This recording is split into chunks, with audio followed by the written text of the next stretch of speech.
Life isn't only black and white. Somewhere in the grey lies the truth, where perspectives collide and stories connect. Welcome to the Black, White and Grey podcast. Let's have a conversation. Back with friend of the show, Connor. We have Connor today. Friend of the show. We're going to take you out of the intellectual domain today. And Absolutely. wants to slice and dice. The uncomfortable zone. The grey zone. The grey zone. The grey zone. We're in the grey zone. Theme. What are we doing today? Connor, do you feel that people should go to private school in order to achieve what you have achieved in terms of when it comes to the PhD? Yeah, or you feel that it will place a child at a better position of getting to the places that you have been able to. I actually also think about this a lot because I do believe if every parent had the money that it requires to send their child to private school, when you look about the class sizes, how much more teacher time they get, and the lack of distractions, although they're still there, there's fewer. I would say. Edward, how was your experience? Well, we have a there? bunch of arseholes then. Like if all the children go to private schools, why don't we just have a bunch of arseholes? Why is it an assumption that people that go to private school would automatically be an arsehole? I mean, you're sitting with one. You're sitting with one. Michael. I love. You teed that up though. I'm joking. But How would we have got on at school? Do you reckon? In what school? Private school? I don't know. Summer camp. We met at summer camp. I would have tried to bully you. Would you? What the? Why? I reckon we would have tried to bully you. Is that, see what happens? Cultural differences. What, you mean public school people? Cultural Doesn't matter what he thinks, he's differences. trying to bully me.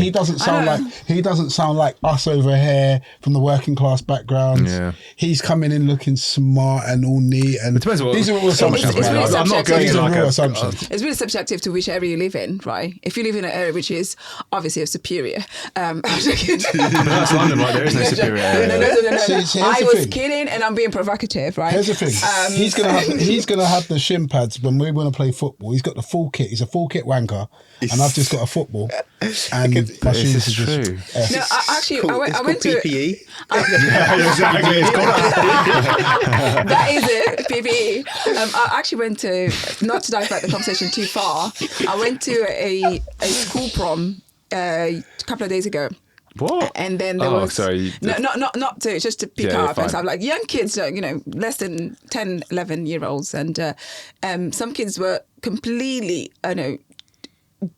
dressed up, right, and even got some cars to pick them up and drop them off. That's an Bless them. American really thing. cute. And some kids didn't have that sort of dress code. So then automatically I felt sorry. I was like, we should be able I would have got off the bus. enable kids to feel comfortable, because that could be quite damning for a child's What, confidence. to not get picked up from your school thing No, by a car? No, dropping off, innit? Or for dressing in a way that it wasn't. So some kids were dressed in ties and suits, and there were a couple of kids that were just. I don't know whether the parents could afford it or not. I don't know, but they weren't dressed the same manner. Is this private school? Not saying. So You've got to say. No, it's public school. It's I public don't school. even know what It's private school is anymore. I'm public so school. confused. They seem to be interchangeable terms. Confused, dude. Explore. Like, how can you be confused? No, because I never understood it. Still, it's like people It's are because you like, never- I went to private school, I went to public school, and you're like, they both pay fees, and then you've got state school, and then you've got grammar school, and I'm like, they don't pay fees, and you've got people who go to church school where you go to private school where you free don't schools pay now because as you're well. now Catholic, and I don't fucking understand. Yeah, there's lots of different tiers, but I think there's a big difference between public Hey, school. look, one thing I will say is most schools in 2025, like going to a Champneys or something where you go and it's super outdated. Most schools nowadays have better facilities than I even the agree. best schools I agree. in the 90s. I agree. So I Like some of imagine. the shit that they make you, like, oh, we've got a sports centre. It's like, that's dead now. That wouldn't even make the grade for like... Yeah. I mean, they've got schools that specialise in sports. There's sports secondary schools as well that specialise in sports. But imagine private schools that specialise in sports. I mean, I imagine it to be like. But what? Right? I imagine it to be like Polar. a spaceship, like where things are so freaking good. Yes, I've never been to polo. Equestrian. Edward, when are you going to invite us to go to polo with you? Polo do I go and see? Equestrian. I want to go to polo. I Take don't me. ride horses. I don't. That's not for me. Can you do it? But you know what's so funny, right?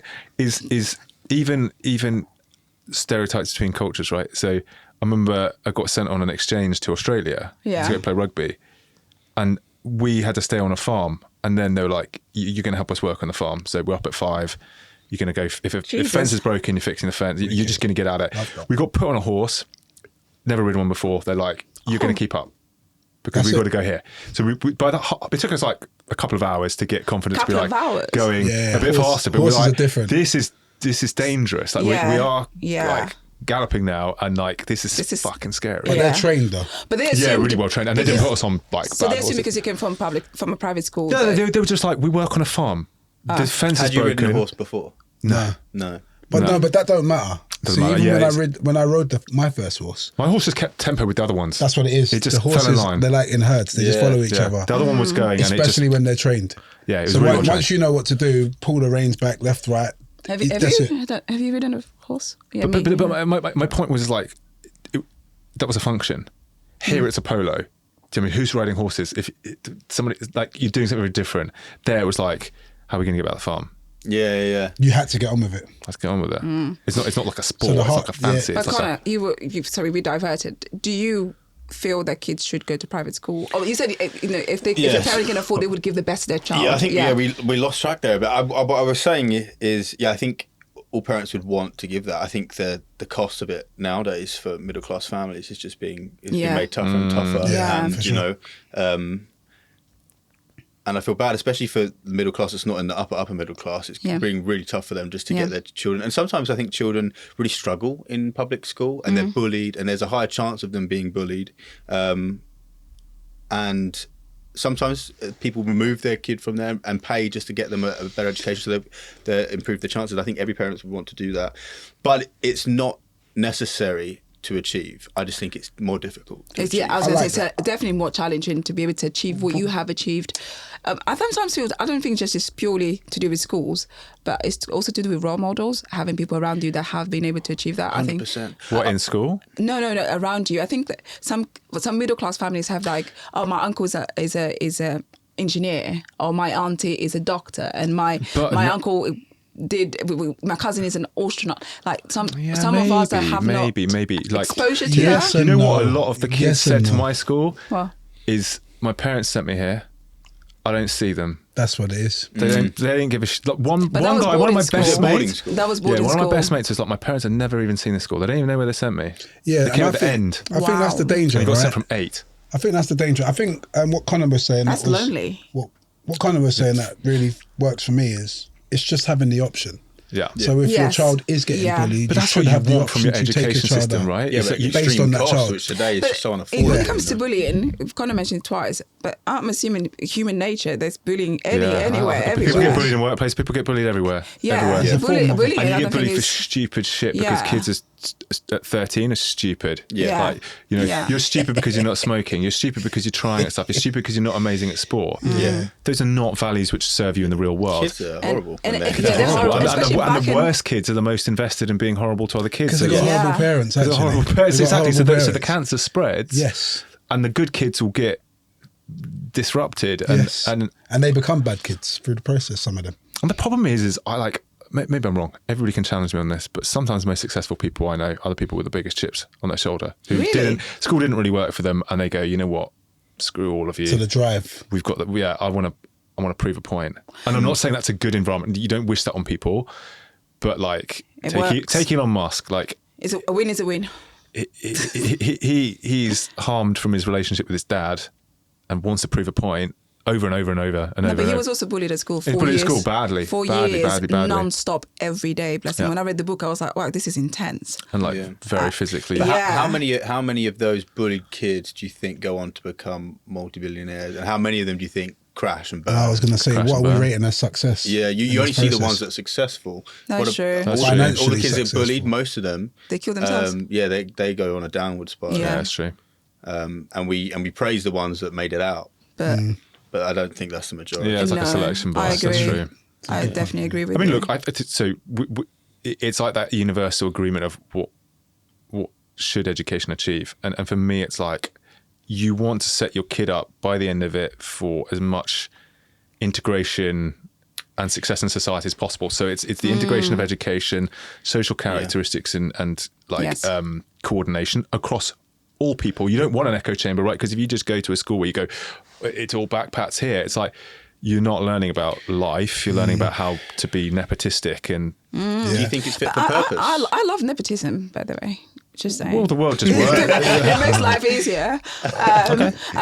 When I found out about nepotism a few years ago, I was like, wow, I wish I was in circles that nepotism was Would you teach Is that that? why you fight to be in them now? Just, a win is a win. But you know what? I don't think that's even a crazy thing, right? Because we've all heard a million times, right? You're the average of your 5 closest people, right? Yeah. And that is no lie. To I move think- up circles is only going to be a benefit if for you look back, if we look back in terms of nepotism, it doesn't always have to be negative in terms of helping your tribe or helping your people. There are some cultures that are quite tight knit and they want to help each other. You just have to ask them anything and they were like, no worries, I'll get you a job here, I'll get you a job, or I'll help you out with food, or it doesn't have to be but there's why always don't they like help outside there's of it? self-preservation, and I think looking at it in front upon it sometimes, yes, you're taking opportunities from others that may deserve it, which is probably unfair, and I don't want to be that It's extremely yeah, that's complicated problem to extreme. solve for, But right? Because it's- cliques, which one is it? I'm actually confused myself with that sort of concept but now. cliques could be like to mobilize upwards, but then again, if that flips into a bunch of people being in control of stuff and it becomes exclusionary, yes. it's now flipped into a problem, something that was just like, again, like Exactly. communal, and then take nepotism Yes. in the wrong sets of guardrails Yeah. and jurisdictions, and it very quickly becomes fraud, or give it to a broken human, embezzlement, right? That broken human corruption. that we're talking about.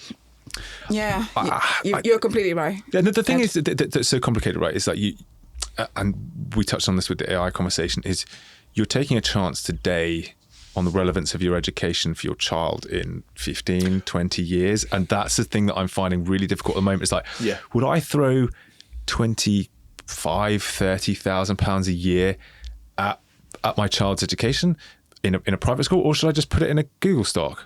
Yeah. And go, I say to my parents sometimes, like, maybe you should just bought a flat. Just bought a flat, and I'll probably do better now than 100%. I think you know what? I think ownership of assets is the only thing that's going to outrace this AI problem if there aren't jobs, and we can't all be business owners, but we can all be owners of stock quite easily actually today. And I think everybody has to be an owner of some business. Invest in AI if it's going to take your job. Yeah, right? agreed. And then at least you'll get the 20-30% gains that some of the technology is doing. But I want to bring it back to that point, because this is something I've been thinking about as well. Is the UK schooling system fit for purpose anymore? we have to be honest, it served a function, right? And particularly it has been. boarding school, I think, served the function, which was like slightly break the parental bond with child, institutionalize the kid in the environment of something where you essentially it's you're taking orders, you get up, you're getting told how to think, how to do stuff. So it's very good instructional rule set. I would say so, because there's another element that we're not really looking at, and that's the social element. Yeah, and you were going to mention You that. keep people at home. Or kids at home. Yeah, fair. How social are they? Yeah. And school was a very social place for me, Yeah. as well as education. But I'm probably one of the few that love the education as well as the social. Whereas there's a lot of people that just love the social and not the education. Yeah. So it's how they take it too. Well, that's the crazy thing, though, right? Some people will send their kids to school, and like I was joking with my mate on Sunday, and he was like, "Wow, our 5-year-old got some homework." It was hard. We were like speaking to other kids' parents, going, "Are you helping your kid with the homework tonight?" That's exactly what I was going to say. Half the problem's the parents. Like Yes. we're having children, but how much responsibility are we taking in raising our children with education before they even get to school? It becomes like a grades vanity, right? Grades. And they're like, it doesn't matter if they go, "Oh, we're showing your kid something that's actually confusing them or maybe a bit too hard for them." But you're stepping in because if you don't get the grades, we're going to shame you for essentially your kids falling behind all the other brilliant kids at school who are being helped by their parents or are being made to have no free time or no fun. They're just doing grades. Drilled, yeah. And great. And you see it, that the thing that pisses me off is people go into these structures that basically become like proxies for schools, where it's like, do you want your promotion? Stay here for 2 years, do this. And they keep like doing the seal clap for grades because they don't know how to operate if it's unstructured. They need I did a bunch of stuff. That's a good point. This is why I was going Feedback, to innit? ask Connor, when you mentioned the school system, do you mean the structure, or do you mean the current structure where, 9 to 3 o'clock, you need to do this, you need to sit on this desk. Is that what you mean, or you feel the... What are we learning? Oh, what are we Is that learning? relevant So the in content, today? No. okay. Is that relevant in today's world? It always pained me that you never really learn any life skills that almost everybody needs. Mad. I don't get it. How to manage money, how to... But why can't that be taught at home?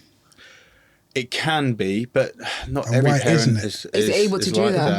But that's my But like the point, government has an innit? interest in So- collecting Rich dad, poor taxes, dad right? style. Yeah, no, Yeah. that's my point in it. Like, how much responsibility are we giving back to the parents that had these kids in the first place?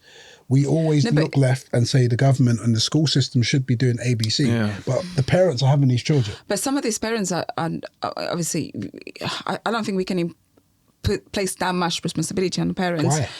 Because think some if of They're them, they having don't sex- have the hang on a minute, literacy to do so. They're having sex, fulfilling needs for self, and then going over that line with not protecting themselves. Some of these If you parents look don't at have these 80 skills to 90% of the- themselves. If you look at actually most of the population, the average UK salary is about 30k. Correct. That person probably isn't managing money that effectively. Let's be honest. I'm not disputing that. Or there isn't I'm any not- disposable money for them not to be even managing disputing that. I'm anyway. not disputing the basics that should be in school with money.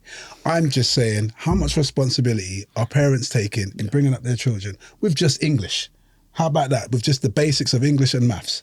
Just the basics. I think there are But you active sound like a parents and there are pariah passive now in the parents. eyes of like the public court, right? Because there's an angle to take on this. But I agree insofar as like there should be common interfaces, as you say, like basic mathematics seems to be pretty useful. I do understand if a kid's bumping into issues with numeracy or algebra or whatever, but I guess that's what like the IB attempted to do. It attempted to make it quite difficult across a number of subjects to make you pretty rounded. It seemed like people specialise too much post GCSEs. But I don't know. It's chalk and cheese, right? I agree with Connor's point for sure. Like Yeah. basic life skills, maths, finances, 100%. Literacy. 100%. Financial literacy, 100% should be in schools.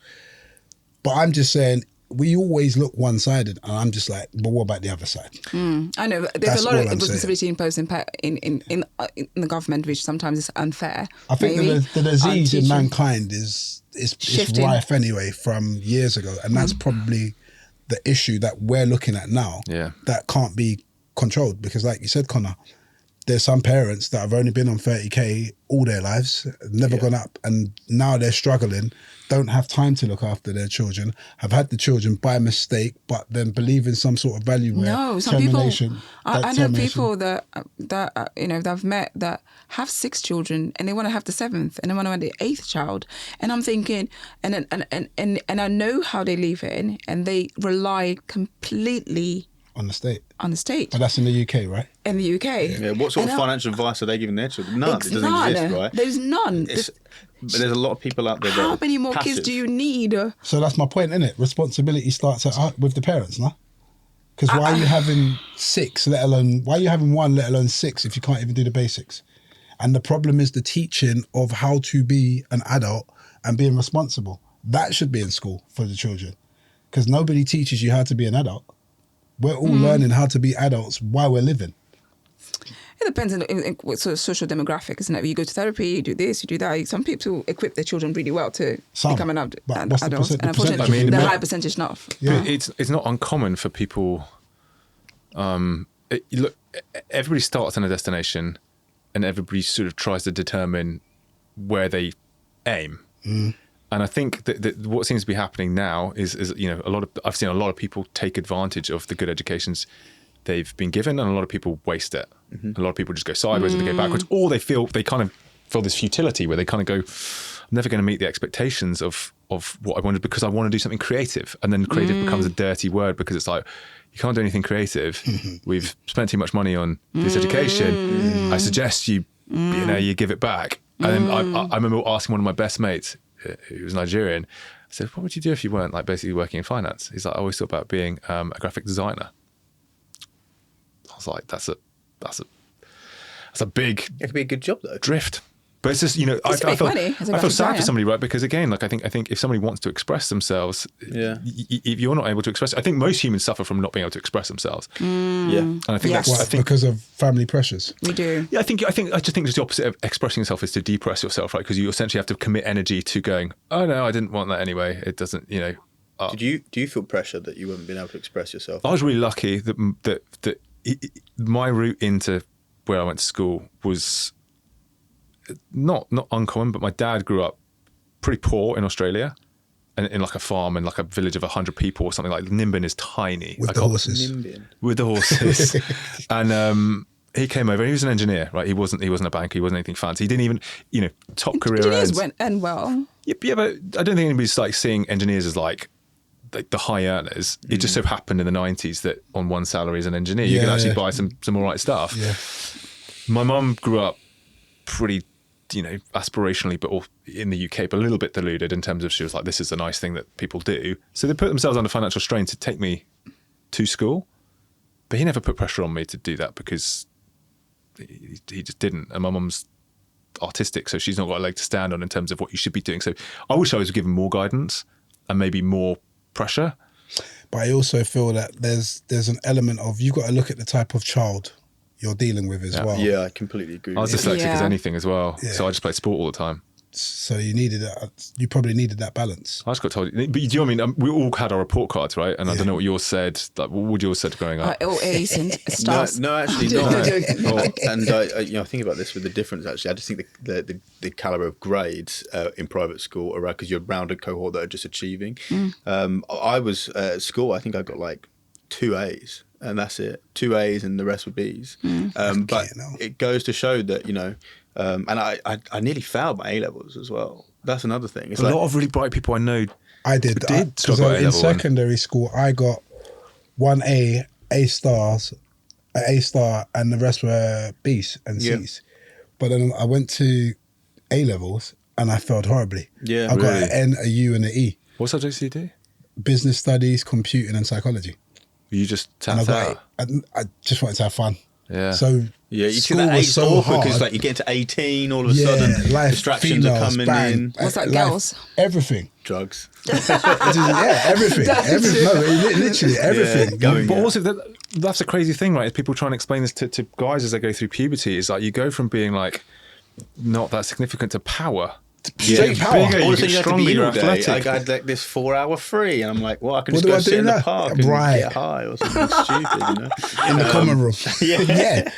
But yeah, I actually nearly got kicked out. I remember, you take them as four, like AS levels at the first one, back in my time. And I failed chemistry. We didn't have a teacher. It was terrible. Chemistry level was weird, man. It was so it was- weird. yeah, that's got- so odd. I just did never. So hardcore. All of a sudden, I was like, this like a, I was good at science, and then I got to there. I mean, I didn't even know physics had that much maths in it when I was that age. Like that's how naive I was, and this how actually that's another thing that annoys me is how big the jump is from, or at least was from GC to A level. And I think it does nothing. No, it's massive. I think everybody should be doing maths till they're 18, regardless. But back then, it was like unless you were good, you'd stop at 16, and if you were good, then you take it A level, and you need to get an A in GCSEs just to get into A level. Which I didn't have. In fact, I had to go back to resit my C to get a B so I could get into chemistry. Wow.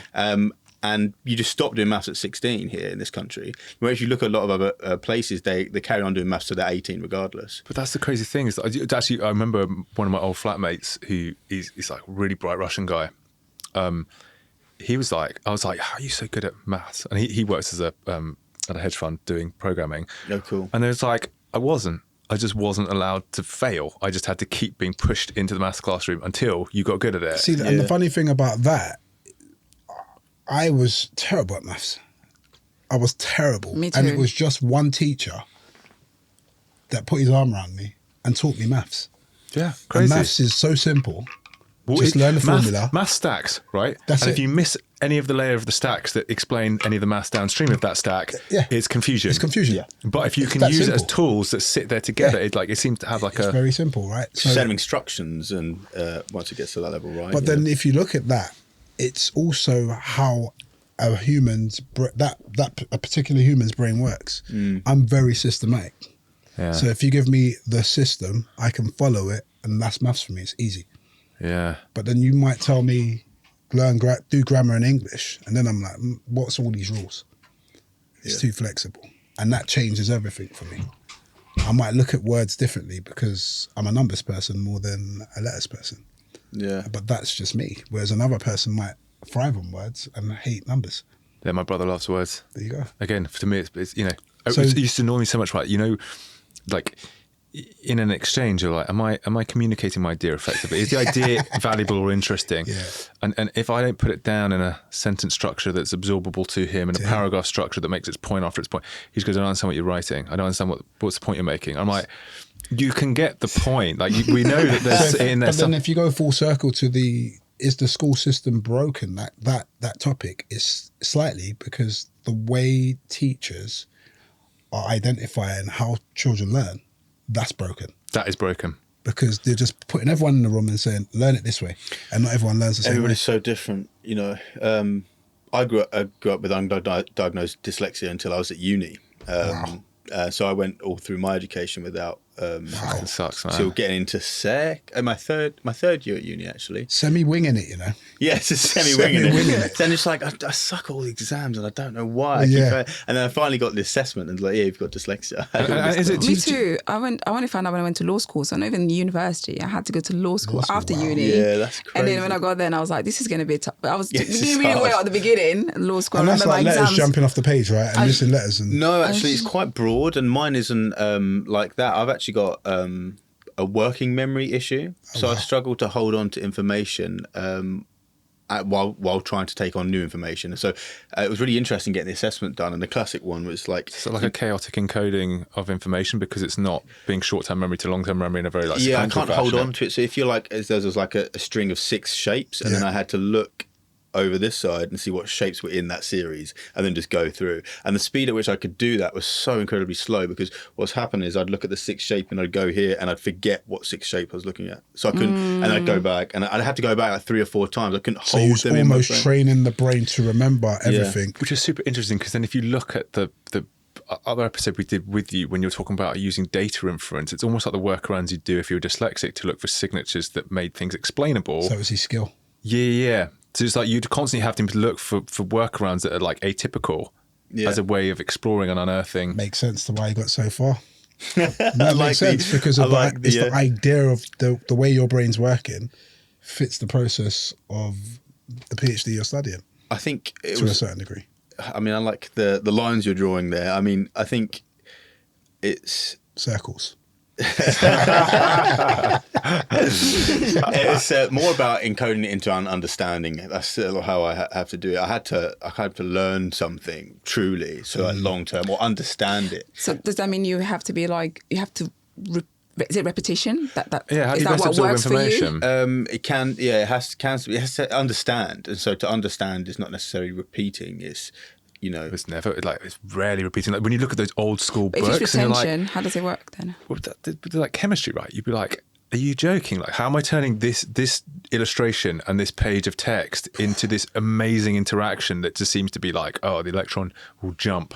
It's Yeah. like, what do you mean? What does that mean? I think it's crazy that you went through school like that, college, A-levels, and said to yourself, I'm still willing to go and learn and be the best at what I'm trying to take on. it was an interest-led thing at that stage, you know, like, and my grades in science were so much better than anything else, and that's because like it was so interest-driven. Like I was sort of A star in science, and then like struggling at maths and English. I had a curiosity about it that no one else did. I used to sit at the front and just question the teacher about random things I'd seen and read. And just sit down and read for days. So you're just taking on information. Yeah, and because that was understanding based then, or factual, and how you could form images. It's like, I guess for me, like to understand and to not have this problem inhibit me, it's like the more different ways you can absorb information, the better it is. Because right, so you create like a papier-mâché or like a visual metaphor for it of the system. it's just the more different ways you can absorb it, the more likely it is to implant itself in a long-term memory. Yeah. And then not do be. you have a system that's now emerging, and presumably in some ways, like you're grateful for the AIs, right? Because it's the inexhaustible teacher. You can keep tackling it to try and retackle the concept until it glues in your head in a way that you'd never be able to do that with a person. Yeah. I you know, I wish I had a better system. I'm really good at identifying when something is going to trip the dyslexia up. Oh, really? Yeah. How do you because do that? well, it's just obvious that when a task is not. Where before I'm like, it'd frustrate you because you couldn't quite understand why you were struggling. but now I know exactly the type of task and it's quite simple. It's just one that requires me to hold stuff in my memory, but it's not like significant enough like to learn it. Like you just need to hold a number and search for it. Like if you ask me to search for a list of names and it's to find this set of 4 numbers, we're trying to find their phone number, and it's like that task sounds simple, be really difficult for me. That's mad. So back in the days when there was no mobile phones and you met a woman and she gave you her phone number, you'd be like, oh shit, can you just write this down? Well, unless I revised it right, because nobody can really hold 11 numbers in their short-term It's memory. supposed to be 7, isn't it? 7 or 8. It was shorter back in the day, because it's 11 now, right? No, I'm saying it's supposed to be 7. In terms of number chunks strings. of, strings. So that's for a short-term memory. You can hold about 6 or 7 max. My like number string would be terrible, like 3 or 4. Wow. But putting something in your long-term memory, that's different. So most people would revise the number. You got right? repetition. Yeah, right? and now like I revised my phone number for Ali, and I just recite that on the phone, because after saying it almost becomes melodic, right? You probably go blah blah blah blah. Exactly. They also say do it 7 times, and then it stores in your long-term memory. Is that so right? you say it 7 times, I and it didn't stores know in that. long-term memory. Interesting.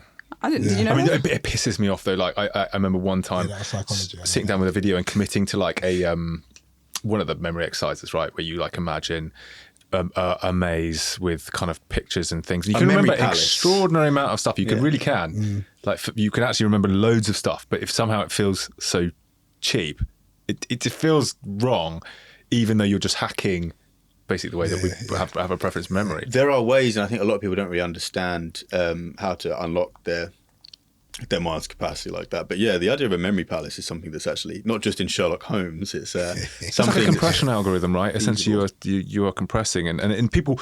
There's a reason when we say an image is 1,000 words or whatever, a painting is 1,000 words, because it is a better way of compressing information, right, than trying to explain everything through text or attaching it to something. That's the key, and that's what I was saying about trying to get into long-term memory. You're taking a single point of data and you're going inside your mind, and it's a room that you know very well. It's your room when you were growing up as a kid, and it's in the left-hand corner. There's 4 corners to every room, and on that corner there was always this table, and underneath that table is this set of numbers, and you're more likely to remember those 4 numbers 100%. where you put it in that memory palace than if you wasn't. And it's about attaching it to other things that are more memorable, more familiar to you. It's almost like you're supposed to give everything a home.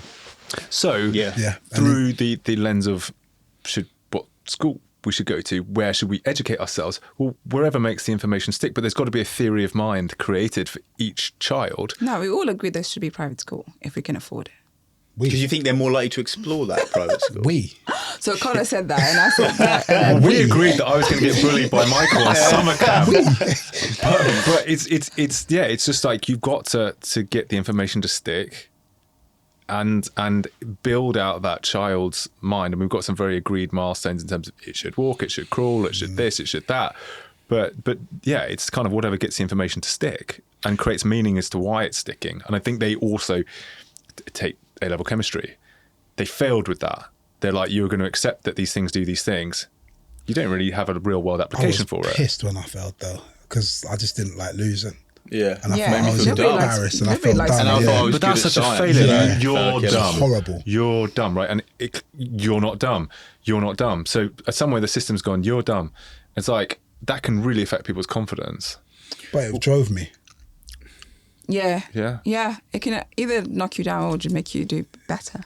I mean, people come into their successes later on in life, and I think that's one thing about a PhD, right? People look at you, and I do a lot of outreach where we go into schools and dispel these myths where people think that you must have been a flying Ace, which you said just a minute ago, or you were really polished at school, and actually it's not always like this, and it's actually the more curious people that maybe weren't so strong but were just curious enough to keep going, that end up pursuing PhDs. And the smartest kid in my school, who was straight A stars, he went into the Masters in Physics, but he went up straight to the city. And it's like sometimes the interest doesn't carry on. I think the number one skill, I guess, is alongside resilience, has to be curiosity. Yeah. And it doesn't matter what you were able to achieve in school. And so we do a lot of work going into schools, particularly public schools, who don't have opportunities that the private schools and role models. Let me throw a question on that, and then we could potentially wrap this up. But how do you give a child curiosity?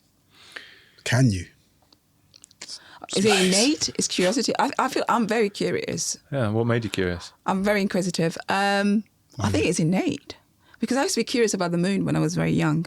And Ed knows this, I stare at the sky. And when I'm driving, I'm always staring at the sky. You should probably stare at the road. Allegedly. Wait, I drive a self-driving car. Yeah.